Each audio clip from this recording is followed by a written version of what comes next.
JEE Main 2024 6 All India ranks under 100. Admissions open. Kakinada and Visakhapatnam.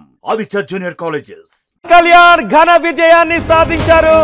Pawan Kalyan 12 రౌండ్లు పూర్తయ్యేసరికి 55,000 ఓట్ల majority దిశగా దూసుకువెళ్ళిపోతున్నారు. ఇక మరో 6 రౌండ్లు మాత్రమే మిగిలి ఉన్నాయి. వంగ గీత ఏ మాత్రం పవన్ కళ్యాణ్ కు పోటీ ఇవ్వలేకపోయారు. అక్కడ వంగ గీతను గెలిపిస్తే డిప్యూటీ సీఎం ని చేస్తాను, డిప్యూటీ సీఎం ని గిఫ్ట్ గా ఇస్తాను పిఠాపురానికి అంటూ చివరి రోజు ప్రచారంలో వైసీపీ అధినేత ప్రమాణం చేశారు. కానీ ఆ మాటను పిఠాపురం వాసులు చెవికి ఎక్కించుకోలేదు. ఎక్కడ ఆంధ్రప్రదేశ్లో వైసీపీ ప్రభావమే కనిపించట్లేదు. అందులో తూర్పు గోదావరిలో కేవలం ఒక్క చోట మాత్రమే ఉంది. పవన్ కళ్యాణ్ భారీ మెజార్టీ దిశగా దూసుకువెళ్తున్నారు. 12 రౌండ్లు పూర్తయ్యేసరికి పవన్ కళ్యాణ్ 55,000 ఓట్ల ఆధిక్యతను కనబరుస్తూ ఉన్నారు. 1,00,000 ఓట్ల మెజార్టీని సాధించడానికి అవకాశం ఉంది అనే అంచనాలు ఇప్పుడు పిఠాపురంలో పెరిగిపోతూ ఉన్నాయి. చివరి రోజు ప్రచారంలో అక్కడ ముఖ్యమంత్రి జగన్మోహన్ రెడ్డి పాల్గొన్నప్పటికీ వంగ గీత విజయం కోసం ప్రయత్నం చేసినప్పటికీ ఆ ప్రభావం ఏ మాత్రం చూపించలేదు. వంగ గీత కన్నీరు పెట్టుకున్నారు. నన్ను పిఠాపురం నుంచి పంపించేస్తారంట అంటూ కన్నీరు పెట్టుకున్నారు. నేను పిఠాపురం నుంచి పోవాలి అంటూ వంగ గీత ఆ రోజు కన్నీరు పెట్టుకున్నారు. జగన్మోహన్ రెడ్డి వంగ గీతను ఓదార్చారు కూడా. వంగ గీతను గెలిపిస్తే ఉప ముఖ్యమంత్రిని గిఫ్ట్ ఇస్తానన్నారు. కానీ ఇప్పుడు ఆయన ముఖ్యమంత్రి కాలేకపోయారు. వంగ గీతను ఏమి ఉప ముఖ్యమంత్రిని చేస్తారు అంటూ టీడీపీ జనసేన నేతలు కౌంటర్లు కూడా వేశారు మధ్యలో. ఇప్పుడు పవన్ కళ్యాణ్ భారీ ఆధిక్యం దిశగా దూసుకువెళ్ళిపోతున్నారు. పవన్ కళ్యాణ్ మరికొద్ది సేపట్లో టీడీపీ అధినేత చంద్రబాబును కలిసే అవకాశం ఉంది అని కూడా తెలుస్తూ ఉంది. పిఠాపురంలో ఇంకా 6 రౌండ్లు పూర్తి కావాల్సి ఉంది. ఇప్పటికి 12 రౌండ్లు పూర్తయ్యాయి. 55,000 ఓట్ల మెజార్టీలో పవన్ కళ్యాణ్ ఉన్నారు. మనకి ప్రచార సమయంలో ఉన్న దృశ్యాలు చూడొచ్చు. పక్కనే వర్మ ఉన్నారు. వర్మ అడుగడుగునా పవన్ కళ్యాణ్ వెన్నంటి ఉన్నారు. ఆయన పవన్ కళ్యాణ్ కోసం సీటును త్యాగం చేసి పవన్ కళ్యాణ్ విజయం కోసం కృషి చేశారు. వర్మ చట్టసభలో మంచి స్థానంలో ఉండాలని కోరుకుంటున్నానంటూ వర్మ గురించి కూడా పవన్ కళ్యాణ్ ఆకాంక్షించారు.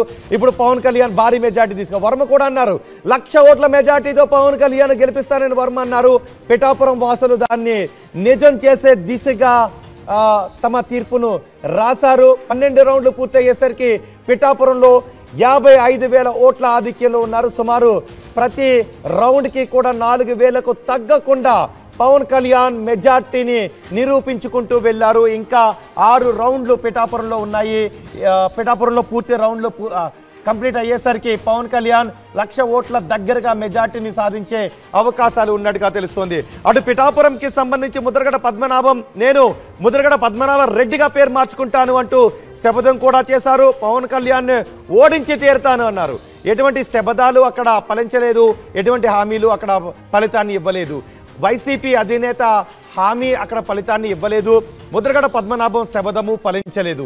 పిఠాపురంలో పవన్ కళ్యాణ్ శబదం ఫలించింది. పిఠాపురంలో ప్రజలు పవన్ కళ్యాణ్కు భారీ మెజారిటీని కట్టబెడుతున్నారు. ఉమ్మడి తూర్పు గోదావరి జిల్లాలో ఉన్న 19 నియోజకవర్గాల్లో పిఠాపురం నియోజకవర్గం కూడా ఒకటి. కేవలం ఉమ్మడి తూర్పు గోదావరి జిల్లాలో పోలవరంలో మాత్రమే వైసీపీ అభ్యర్థి కొంత ఆధిక్యతను కనబరుస్తున్నారు. ఈ మిగిలిన 18 నియోజకవర్గాల్లో వైసీపీ ఎక్కడా కూడా ఆనవాళ్లు లేకుండా పోయిన పరిస్థితి మనకి కనిపిస్తోంది. మరో 6 రౌండ్లలో పవన్ కళ్యాణ్ సాధించే మెజార్టీ పైన ఇప్పటి నుంచి అంచనాలు పెరిగిపోతూ ఉన్నాయి. ఆంధ్రప్రదేశ్లోను పిఠాపురంలోను వైసీపీ మొత్తం తుడిచిపెట్టుకుపోవడంతో వైసీపీ అధినేత ఇచ్చిన హామీ అక్కడ ఏమాత్రం ఫలించకపోవడం. చివరి రోజు ప్రచారంలో మనం చూసాం. చివరి రోజు పరిణామంలో చోటు చేసుకున్న కొన్ని పరిణామాలను మనం చూడాలి. ఆ సమయంలో అల్లు అర్జున్ నంద్యాలకు వెళ్లారు. శిల్పా రవిచంద్ర విజయం కోసం ఆయన ప్రయత్నం చేశారు. అదే సమయంలో రామ్ చరణ్ పిఠాపురంకి వచ్చారు.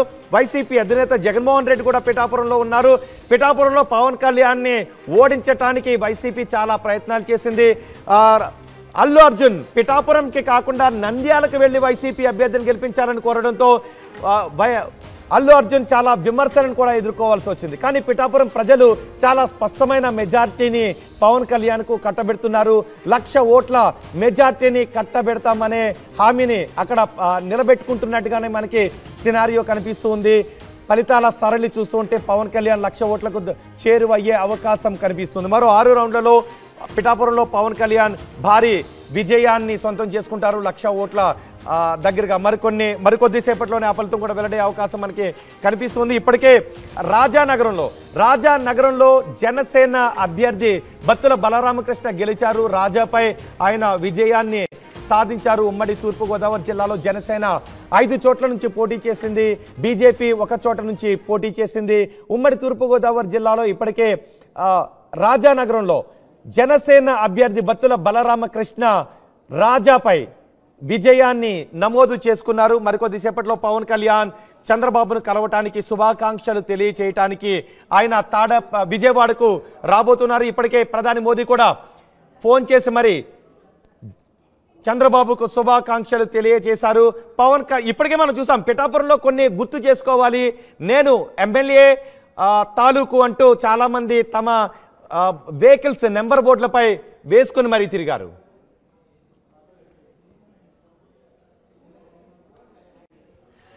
కంటోన్మెంట్ ఎలక్షన్ కి సంబంధించి అప్డేట్ మనకు అందుతుంది.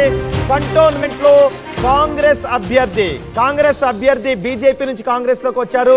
ఆయన కాంగ్రెస్ నుంచి పోటీ చేశారు. గణేష్ ఘన విజయాన్ని సాధించారు. గత ఎన్నికల్లో బీఆర్ఎస్ అభ్యర్థి లాస్య నందిత విజయాన్ని నమోదు చేసుకున్నారు. కానీ ప్రమాదంలో ఆమె మరణించడంతో కుటుంబ సభ్యులకి లాస్య నందిత సోదరికే టికెట్ను ఇచ్చారు. కానీ ఆ ఎన్నికల్లో కంటోన్మెంట్కు జరిగిన ఉప ఎన్నికల్లో గణేష్ బీజేపీ నుంచి కాంగ్రెస్లోకి చేరి కాంగ్రెస్ నుంచి పోటీ చేశారు. కంటోన్మెంట్ ఉప ఎన్నికల్లో కాంగ్రెస్ పార్టీ విజయాన్ని సాధించింది. శ్రీ గణేష్ మరిన్ని వీడియోస్ కోసం ఛానల్ ని సబ్స్క్రైబ్ చేయండి. లేటెస్ట్ అప్డేట్స్ కోసం వాట్సాప్ ఛానల్ ని ఫాలో చేయండి. అండ్ లింక్ డిస్క్రిప్షన్ లో ఉంది.